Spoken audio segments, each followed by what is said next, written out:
Things are looking strange around here. Today we're taking a look at Bandai's SH Figuarts Avengers Infinity War Doctor Strange.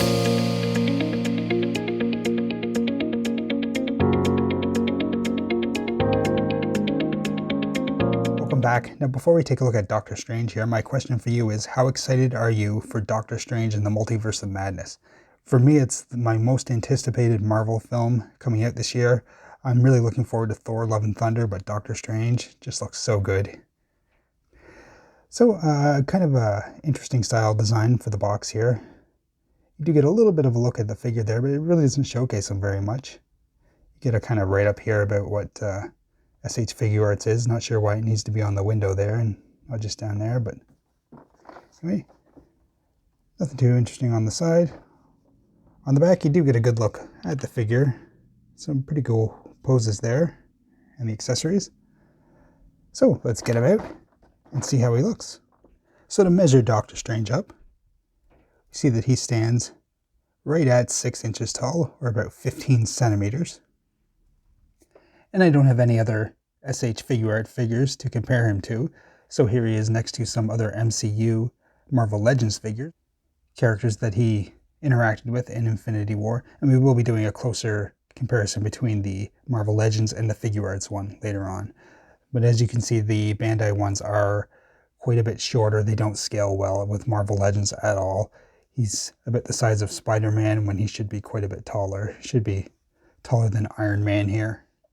So looking at Doctor Strange himself, I bought this back when it first came out to start an MCU collection of action figures. And I went with the Bandai ones because they did look quite a bit better at the time. But I've kind of changed my mind on certain things. But I still want to take a look at this guy, because I do think there are things that people might like in this figure compared to some of the later Doctor Strange figures. To start with, the likeness is not too bad. I think it does look like Benedict Cumberbatch. It just kind of... It's the early days of the photoreal printing on the face there. You can see it in his eyes and everything. And I just think it doesn't quite have the realism that you get with later versions of this. It kind of looks like if they did a comic adaptation of the Doctor Strange movie, this is what he looks like, if you know what I mean. Like a comic version of Benedict Cumberbatch. Not too bad though. All of the paint application is really clean there on him. Good expression on the face, very determined looking. I like the strands of hair hanging down there. It's nice and realistic. It does have the gray on the sides. That looks like it's just done in paint, is not any photoreal printing there. Of course, he's got his collar on his cloak here. Lots of fine little detail just sculpted in there. You can see. Just really fine, subtle textures. The cloak is not removable in any way. It is kind of a soft rubber, so you can maybe heat it up and warp it a little bit if you want it tucked down, but he is wearing the cloak all the time. See, he's got the Eye of Agamotto. This is a sculpted piece. It doesn't float or anything like that. Really great wrinkling and textures on his clothes here. Looks really realistic. Again, the paintwork is really well done. So we go down to his belt. Oh, and I should mention the Eye of Agamotto is open. You can see the eye there. I assume he won't ever have this again in the film, so this might be a reason why you want this version of Doctor Strange, and maybe swap out the head with a later one if you want a more current head sculpt. I really like his belts here. Very good. This sash is a free-floating piece, but the rest are it's all sculpted in there. Soft rubber here. You can see his different layers of his clothing here. Go down to his boots, all the laces and straps. Really nice. It Doesn't have any peg holes on his feet. The inside of the cape has no texturing or anything to it, just the folds. It's flat red plastic. As we go in the back, you do get a little bit of line work here, and then texturing at the top of the collar.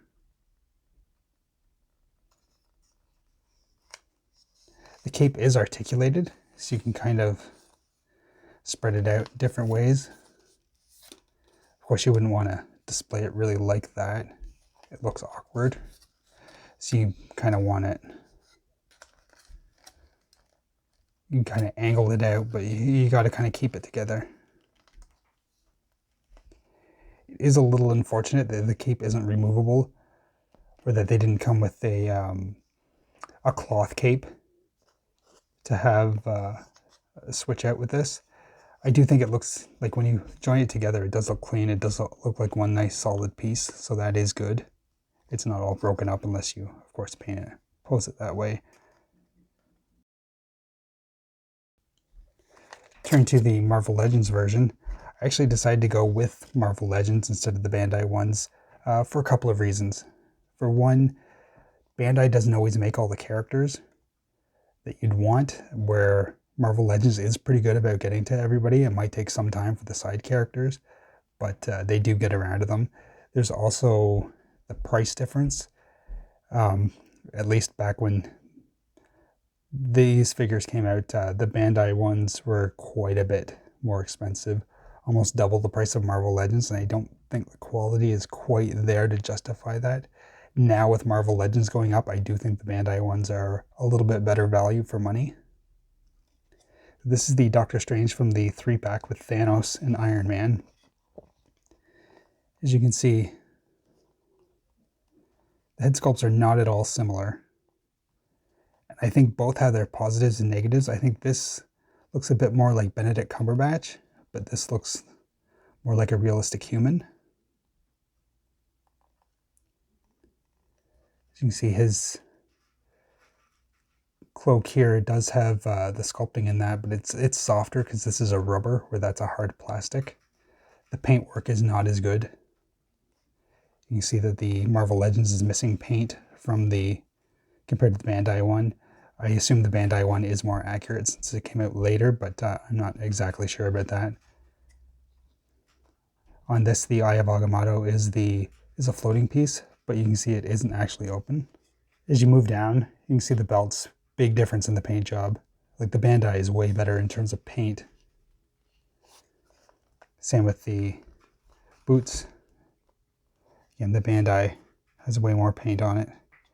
The Marvel Legends one does have texture on the inside of the cape, the cloak, and a lot more on the back compared to the Bandai one. Again, I'm not sure which is more accurate. I don't do comparisons to the film in that, but there is that. And one advantage this has is the cape is removable. Sorry, a cloak. I keep calling it a cape. So you can have that look as opposed to this, just having the cloak on all the time. Again, they have done many different versions of Doctor Strange, so there are different options. I haven't really looked into them. I'm just comparing the Infinity War versions, but it is a nice looking figure. I think when choosing between Marvel Legends and the Bandai figures, you really have to decide, is the extra cost worth having the paint detail that the Marvel Legends won't have, and I guess a more accurate one? And do you want to collect whole teams? Are you willing to risk not being able to get a character in this scale? Because they really don't scale at all. You can't really put them together. They look bad together. So, you know, it's too bad. There are some figures like Iron Man where the Bandai one is way better because of the paint applications compared to the Marvel Legends. But I think Marvel Legends has really improved over the years. Here's there's Shang-Chi. And like, that's a really good head sculpt for a mass market figure that they sell in Walmart. Like, I would actually say that is better than this. Again, this is the Doctor Strange is a few years old by this point, but you know, I think the gap is closing. So it's a tough choice. I wish they were the same scale, because there are Bandai ones that I would like to have in the collection with the Marvel Legends. But, you know, I think it's the type of thing where you have to look at all the lines and decide which has the most positives and which has the most negatives, because they both do have positives and negatives, and decide for yourself. But still, this is a really good looking Doctor Strange, and I think, like, as a standalone figure, it's a nice one. It's just putting it in with the team and stuff like that. It's a pretty big monetary investment if you want to have the main Marvel heroes, all the Avengers, versus something like the Marvel Legends. Turning to accessories, we do get quite a bit with this figure. Start with, you get an alternate head sculpt. You can see with an open mouth, like he's chanting a spell or something like that. Not the biggest sculpt change, but a nice one. Again, same photoreal printing in that. Looks nice. You have a whole array of hands. So you have 2 splayed open hands, 2 magic casting hands. This finger's doing that. They don't have a sling ring on them, which is weird. I thought Doctor Strange always needed that to cast spells. None of the hands have a sling ring, so I don't know if he didn't use them in Infinity War. I never noticed, but the figure doesn't have one. You also get 2 sets of fists, 2 sets of more relaxed hands, 2 sets of hands with these little clips on them, which you use with these magic effects. They're kind of a softer plastic piece with the effects printed on them. You just kind of clip it in there, and it holds it. Not a bad look, but I'm not the biggest fan of the way these are. They are significantly better than the Marvel Legends version. This just looks like a piece of melted cheese, but I don't know. I don't quite think this is what I would prefer for these effects. You also have the time one, of course.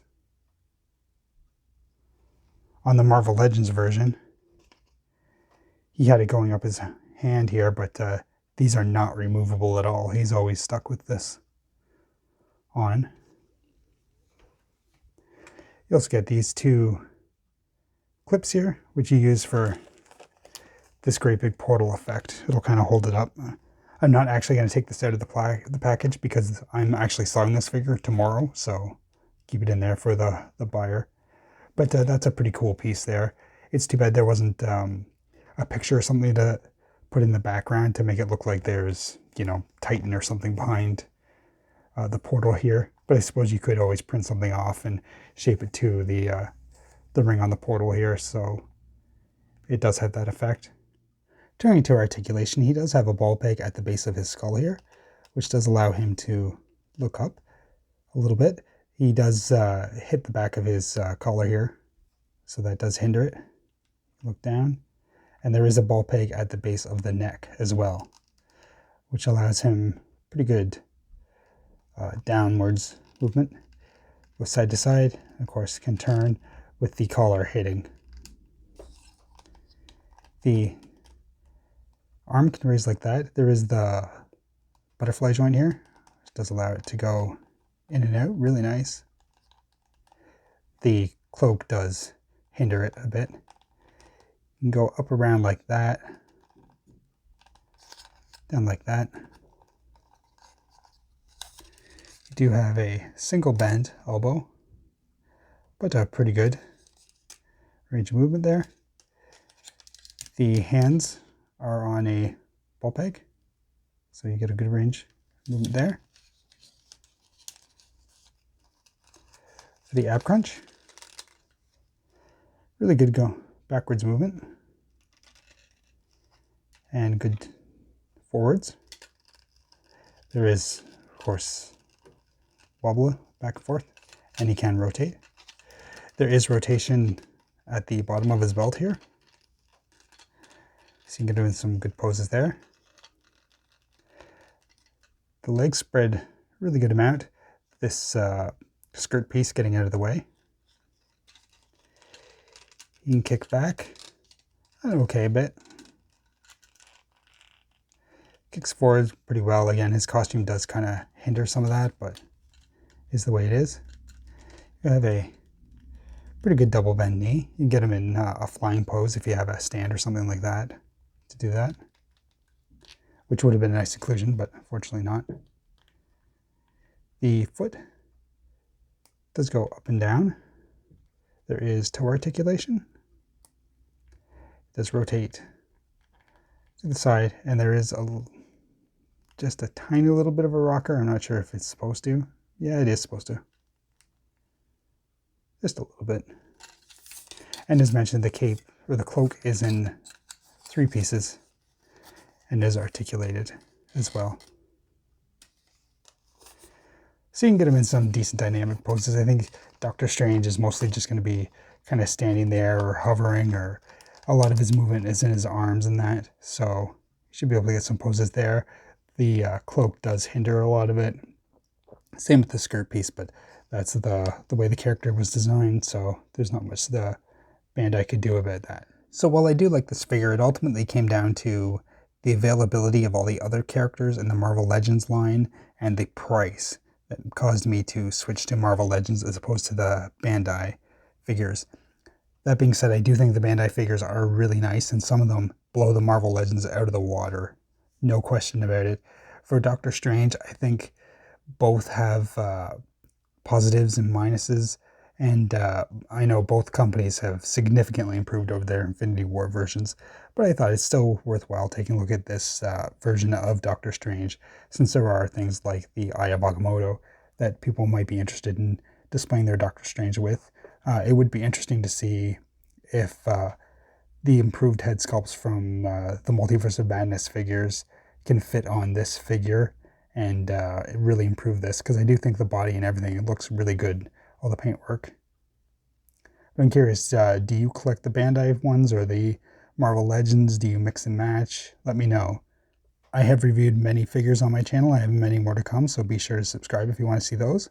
But for right now, I'd like to thank you for watching. I'll see you later. Bye.